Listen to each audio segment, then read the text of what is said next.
নমস্কার বন্ধুরা, আমার কুকিং চ্যানেলে আবারও সবাইকে স্বাগত। আজ আমি আপনাদের জন্য নিয়ে চলে এসেছি পটল চিংড়ির ঝুরি। এটা বানাতে খুব সোজা, কয়েকটি উপকরণ দিয়ে এটা বানানো যায়, কিন্তু খেতে দুর্দান্ত হয়। এই রকম একটা পদ থাকলে এক থালা ভাত নিমেষেই শেষ হয়ে যাবে।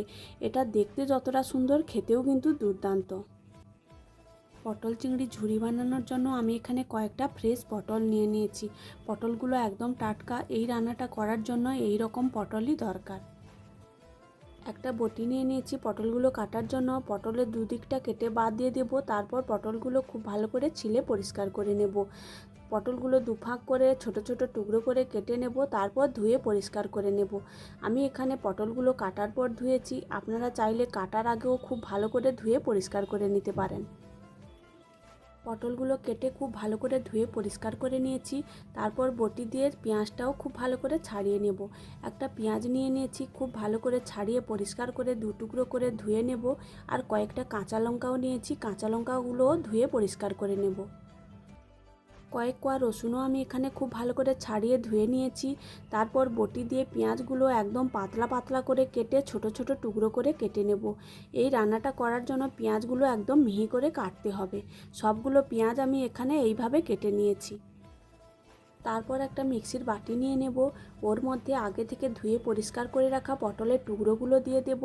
আর দিয়ে দেব কয়েকটা কাঁচা লঙ্কা, রসুনের কোয়া আর অল্প একটু কালো জিরে দিয়ে মিক্সিতে একটা পেস্ট বানিয়ে নেব। পেস্টটা একদম মিহি করে বানাবো না, একটু দানা দানা থাকবে, এইভাবে পেস্টটা বানিয়ে নিতে হবে। তারপর গ্যাসের মধ্যে একটা কড়াই বসিয়ে দেব। ওর মধ্যে খানিকটা সর্ষের তেল দিয়ে দেব।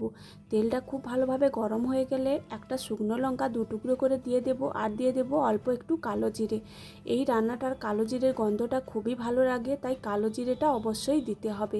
তারপর আগে থেকে যে পেঁয়াজটা মিহি করে কুচি করে রেখেছিলাম, পেঁয়াজ কুচিটা দিয়ে দেব।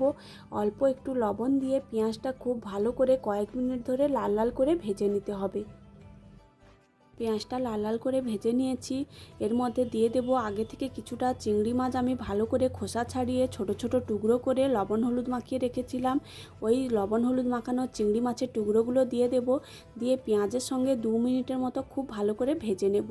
খুব ভালো করে ভাজা হয়ে গেলে আগে থেকে যে মিক্সিতে পটলের পেস্টটা বানিয়ে রেখেছিলাম ওটাও এর মধ্যে দিয়ে দেব।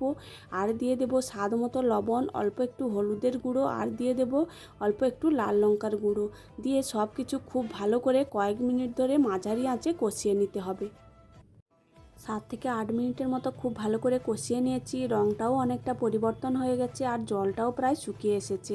আরও 2-3 মিনিটের মতো খুব ভালো করে কষিয়ে নেব। মোট 10 থেকে 12 মিনিট খুব ভালো করে কষিয়ে নিয়েছি। একদম শুকনো শুকনো হয়ে গেছে এবং কড়াই থেকে খুব সহজেই ছেড়ে আসছে। এই পর্যায়ে বুঝতে হবে যে রান্নাটা একদম হয়ে গেছে। তারপর গ্যাস বন্ধ করে নামিয়ে নেব। নামিয়ে উপর থেকে অল্প একটু কাঁচা সর্ষের তেল ছড়িয়ে গরম গরম ভাতের সঙ্গে পরিবেশন করুন পটল চিংড়ির ঝুরি ভাজা। এইভাবে আপনারাও বাড়িতে একবার বানিয়ে দেখতে পারেন, খেতে কিন্তু দারুণ স্বাদের হয়। ভিডিওটি ভালো লাগলে লাইক, কমেন্ট, শেয়ার ও আমার চ্যানেলটি সাবস্ক্রাইব করে দেবেন।